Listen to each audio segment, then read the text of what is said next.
Қайырлы күн баршаңызға достар, сіздермен Мери, менің каналыма қош келдіңіздер. Бүгін мен сіздерге ерекше кешкі астың рецептін ұсынғым келеді. Мантыға ұқсайды, мантыны түйіп отыруға уақыттарыңыз болмаса, міне осылай оңай жолмен гүлді етіп жасап көріңіз. Алдымен біз електен өткізіп алған ұнымызға бір жұмыртқа және бөлме температурасында тұрған суға тұзымызды салып араластырамыз. Тұз ерігеннен кейін осылай ұнның бетіне құйып қолымызбен қамыр илейміз. Қамыр бізде қатты болмайды, орташа қаттылықта иленіп шығады.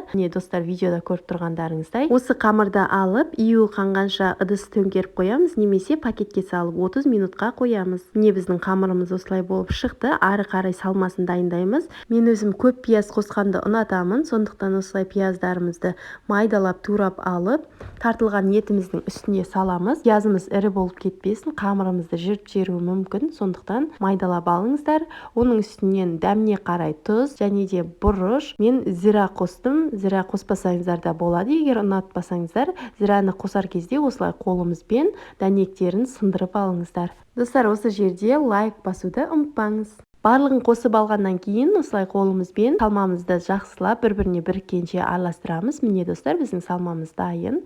Мен май қоспадым, өйткені менің тартылған етімнің өзінің арасында майы бар, майлы болып шықты. Сондықтан артық май қосудың қажеті жоқ. Міне қамырымыз біздің 30 минутта осылай иленіп дайын болды. Июі қанғанын осылай қамырымызды басқан кезде жыртылып кетпеуі қажет. Сол кезде біздің июі қанды деген сөз. Қамырды алып 3 бөлікке бөліп аламыз. Міне бөлгеннен кейін осылай қамырларымызды дөңгелек формаға келтіріп алыңыздар. Бір бөлігін осылай алып қалып, қалған бөліктерін салафан пакетке салып қойып қоямыз. Не біздер достар, қамырымызды жаюды бастаймыз. Қамыр өте оңай жайылады. Дөңгелек қамыр болып шығу үшін алдымен біз қамырымызды осылай дөңгелек формаға келтіріп жайып алуымыз қажет. Ары қарай осылай дөңгелете отыра, оқтауға орап, қамырымызды жайып аламыз. Достар, міне біздің қамырымыз осындай жұқа болып, әдемі болып жайылып шықты. Ешқандай да жыртылған жоқ. Қамырларымызды видеода көріп тұрғандарыңыздай қатты үлкен етпей, бір өлшемде кесіп аламыз. Яғни бізге гүл манты жасау үшін осылай қамырларымыз кесіп алуымыз қажет. Арасына осындай май жақсаңыздар болады. Мен барлық қамырға май жақпадым. Май жаққан қамырымыз бірақ дәмді болады екен, сондықтан сіздерге май жағуға ұсыныс етемін. Салмасын осылай ұзынша етіп салып аламыз. Көп салып жібермеңіздер, біздің қамырымыздың сыртына шығып кетеді. Мөлшерімен салып, осылай бірінші түйу жолын көрсетіп жатырмын сіздерге. Бұл өте оңай жолы.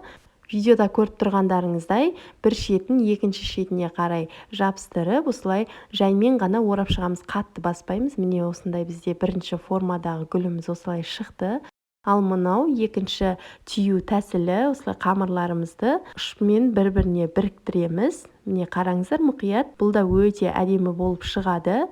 Бұл орау жолы да өте оңай. Міне видеоға мұқият қарасаңыздар, тез жасалынады. Дәмі өте әдемі болып шығады және дастархандарыңыздың сәнін ашып тұратын болады. Міндетті түрде осы жолмен жасап көріңіздер. Маған осы жолмен жасаған қатты ұнады.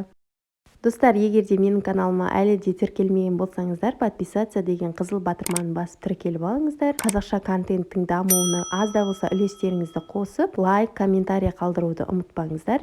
Алда түрлі тексерілген сәтті рецепттермен сіздермен бөлісетін боламын. Міне осылай мантывәркеге қамырларымыз салып алғаннан кейін бетін міндетті түрде аз маймен майлап шығамыз. 40 минутқа отқа қойып, осылай піскенін күтеміз. Пісіп шыққаннан кейін тәрелкемізге салып, бетіне мен осындай қаймақ қостым, немесе кетчуп, майонез қоссаңыздар болады. Әсемдік ретінде укроп септім. Міне достар, біздің тағамымыз осымен дайын. Астарыңыз дәмді болсын.